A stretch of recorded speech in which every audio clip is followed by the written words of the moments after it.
নজর রাখবো আবহাওয়ার খবরে। পুজোয় এবার ভিলেন বৃষ্টি, মন খারাপের পূর্বাভাস। মৌসুমী অক্ষরেখা দক্ষিণবঙ্গের উপকূল এলাকা হয়ে পূর্ব মধ্য বঙ্গোপসাগর পর্যন্ত বিস্তৃত। পুজোর শুরুতে কলকাতা সহ দক্ষিণবঙ্গের একাধিক জেলায় বিক্ষিপ্ত বৃষ্টি। মহালয়ার দিন বৃষ্টিতে ভিজবে কলকাতা, নবমী ও দশমীতে দক্ষিণবঙ্গের জেলায় বাড়বে বৃষ্টির পরিমাণ। দক্ষিণবঙ্গের বেশ কয়েকটি জেলায় বজ্রবিদ্যুৎ সহ বৃষ্টির সম্ভাবনা।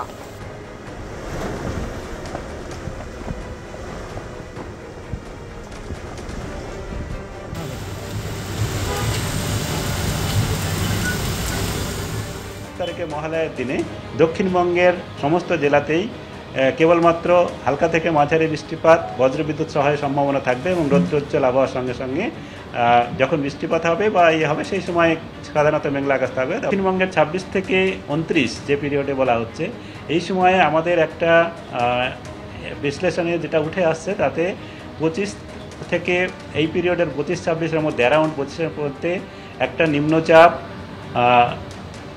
আমাদের উত্তর পূর্ব বা মধ্য পূর্ব বঙ্গোপসাগরে আসার সম্ভাবনা রয়েছে, নতুন একটা নিম্নচাপ।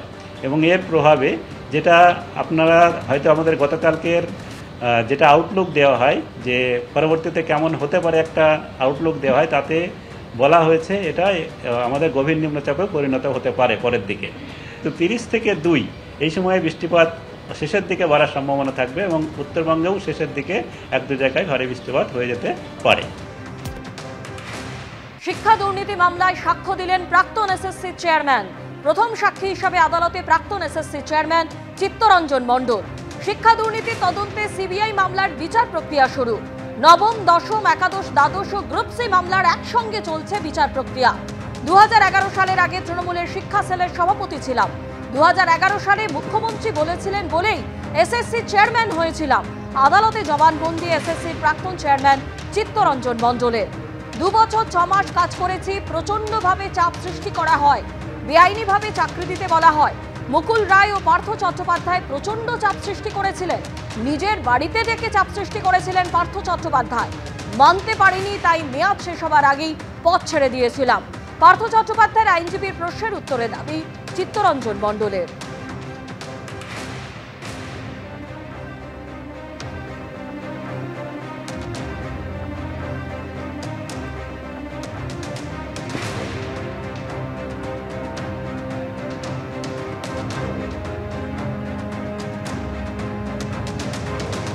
এর আগে আমাদের প্রতিনিধি কৃষ্ণেন্দু অধিকারীকে দেওয়া সাক্ষাৎকারে এসএসসির প্রাক্তন চেয়ারম্যান চিত্তরঞ্জন মণ্ডল কি জানিয়েছিলেন শোনাবো। অপরাধ টাকাটা তো পাওয়া গেছে, কাজে কার সেই প্রশ্নে সাধারণভাবে যে কেউ করে থাকুন তিনি কখনো আউটরাইট বলবেন না যে এটা আমার, তাহলে কিন্তু স্বীকারোক্তির পর্যায়ে চলে যাবে এবং অপরাধটা গৃহীত হবে। এটা যে কোনো লোকই জানে, সাধারণ মানুষও জানে, যিনি অপরাধ করেন তিনিও জানেন, যিনি অপরাধ করেন না তিনিও জানেন। প্রথম নিয়ম হচ্ছে অস্বীকার করা। কিভাবে এইভাবে চাপ আসতো? আপনি স্বচ্ছতার সঙ্গে নিয়োগ করছেন বলছেন, কিন্তু চাপ তো নিশ্চয়ই আসতো। চাপ তো বিভিন্নভাবে আসতো। শুনুন, প্রথম কথা একটা কথা বলি, ডাইরেক্টলি আমাকে কিন্তু খুব বেশি লোক এসে বলেছেন এরকমটা বলবো না, বেশিরভাগ ইনডাইরেক্টলি কেউ কেউ ড্রাইভারের বা আগেও বলেছে, আমি ড্রাইভারের মাধ্যমে দারোয়ানকে দিয়ে যেতেন, কেউ হয়তো আমার সেক্রেটারিকে দিয়ে যেতেন, এইভাবে। তবু আপনাকে ছাড়তে বলছেন, কেন ছাড়তে হবে বলেন? প্রশ্ন আমি করিনি, তার কারণ হচ্ছে শুনুন, ডাইরেক্টলি উনি তখন তো হেভিওয়েট নেতা, তো তখন উনি নিজেও সেই কথাগুলো বলতেন যে I am the next man to CM. কাজে কাজে আর যখন বলতাম উনি দু একটা প্রশ্ন করার চেষ্টাও করেছিলাম, উনি খুব অত্যন্ত খারাপ ব্যবহার করছিলেন। সেইটা কিন্তু আমার ছেড়ে দেওয়ার আর একটা কারণ।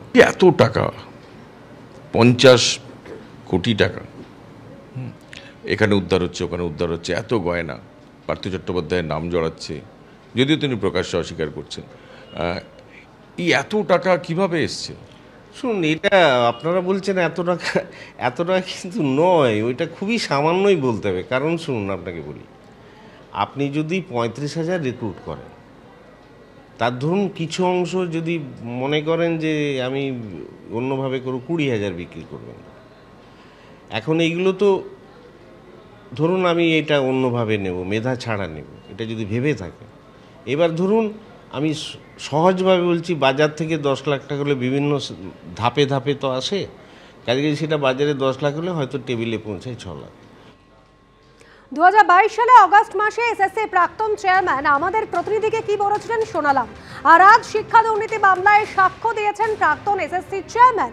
প্রথম সাক্ষী হিসেবে আদালতে প্রাক্তন এসএসসি চেয়ারম্যান চিত্তরঞ্জন মণ্ডল। তিনি বলেছেন 2011 সালের আগে তিনি তৃণমূলের শিক্ষা সেলের সভাপতি ছিলেন। 2011 সালে মুখ্যমন্ত্রী বলেছিলেন বলেই এসএসসি চেয়ারম্যান হয়েছিলাম। আদালতে এমনই জবানবন্দি এসএসসি প্রাক্তন চেয়ারম্যানের। এই তো বাস্তব ঘটনা। যে সমস্ত আধিকারিকেরা আছেন তারা যদি ন্যূনতম নৈতিক দায় নেন তবে তাদের বলতে হবে যে তারা বিভিন্ন চাপের প্রভাবে এই সমস্ত অপকর্ম করেছেন। আজকে চিত্তরঞ্জনবাবু বলেছেন, সত্য কথা বলেছেন। তিনি জীবনের ভয়কে উপেক্ষা করে বলেছেন। এখনো যারা কারাগারে আছেন তাদের এই সত্য কথাটা বলার মতো নৈতিক জোর আমি দেখছি না, যাই সকলেই দায়িত্ব নিচ্ছেন। পার্থবাবু বলছেন যে আমি কিছু জানি না যা জানে এসএসসি, কিন্তু পার্থবাবু জানেন না তিনি শিক্ষামন্ত্রী এবং তৃণমূল দলের সেকেন্ড ইন কমান্ডার। এইসব দুর্নীতি হয়ে যাচ্ছে। এই সমস্ত ছেদ যুক্তি যারা দেন তারা তো দুর্নীতিকে সমর্থন করেন। চিত্তরঞ্জনবাবু অন্তর্পক্ষে সত্যতা সামনে এনেছেন যে আগামী দিনে মানুষকে আরো বেশি সাহায্য করবে সত্যটা জানতে। দুর্নীতিটা ছিল সম্পূর্ণভাবে প্রাতিষ্ঠানিক দুর্নীতি। মুকুল রায় এখন অসুস্থ, এই মুহূর্তে বাকরুদ্ধ। পার্থ চট্টোপাধ্যায় জেলে, কিন্তু মুকুল রায় বা পার্থ চট্টোপাধ্যায়কে দিয়েই এত বড় প্রাতিষ্ঠানিক দুর্নীতিকে বাস্তবায়িত করা সম্ভব ছিল না। এই দুর্নীতি তৃণমূল কংগ্রেসের কর্মসূচির মধ্যে ছিল। তৃণমূল কংগ্রেস এর উদ্যোগে, তৃণমূল কংগ্রেসের বদান্যতায়, তৃণমূল কংগ্রেসের অনুপ্রেরণায়, তৃণমূল কংগ্রেসের নির্দেশে এটাকে বাস্তবায়িত করা হয়েছিল। সুতরাং আজকে প্রথম সাক্ষী এসএসসি চেয়ারম্যান যেটা বলছেন, আমার মনে হয় তিনি সমস্ত নাম বলছেন না। বলছে এই নিয়ে তো মন্তব্য করাটা মুশকিল, তবে উনি যে কথাটা বলছেন সেই কথাগুলোর পরিপ্রেক্ষিতে ওনাকে প্রমাণটাও দেওয়ার তো দরকার, যে কে কারা চাপ দিতেন, কেন চাপ দিতেন, তারা কারা, কোন পদের অধিকারী, কোথায় ছিলেন, সেই ডিটেলস গুলো ওনার দেওয়ার দরকার। শুধুমাত্র হাওয়ায় বলে তো লাভ নেই। তো সেই জায়গা থেকে তৃণমূলের কেউ যদি চাপ দিয়ে অনৈতিক কাজ করতে বাধ্য করে থাকেন ওনাকে, তো সেই সময় তাহলে বেরিয়ে আসেননি কেন, সেই সময় সরে আসেননি কেন, বা সেই সময় মুখ খোলেননি কেন, এগুলো তো প্রশ্ন উঠবে। তো সেই জায়গা থেকে দাঁড়িয়ে সত্যি যদি কেউ অনৈতিক কাজের জন্য চাপ দিয়ে থাকেন তাহলে নাম বলা উচিত, প্রমাণ সহ সেটা সাপ্লাই করা উচিত। গত 4-5 বছর ধরে কন্টিনিউয়াস হাওয়া গরম করে গিয়ে কোনো লাভ নেই।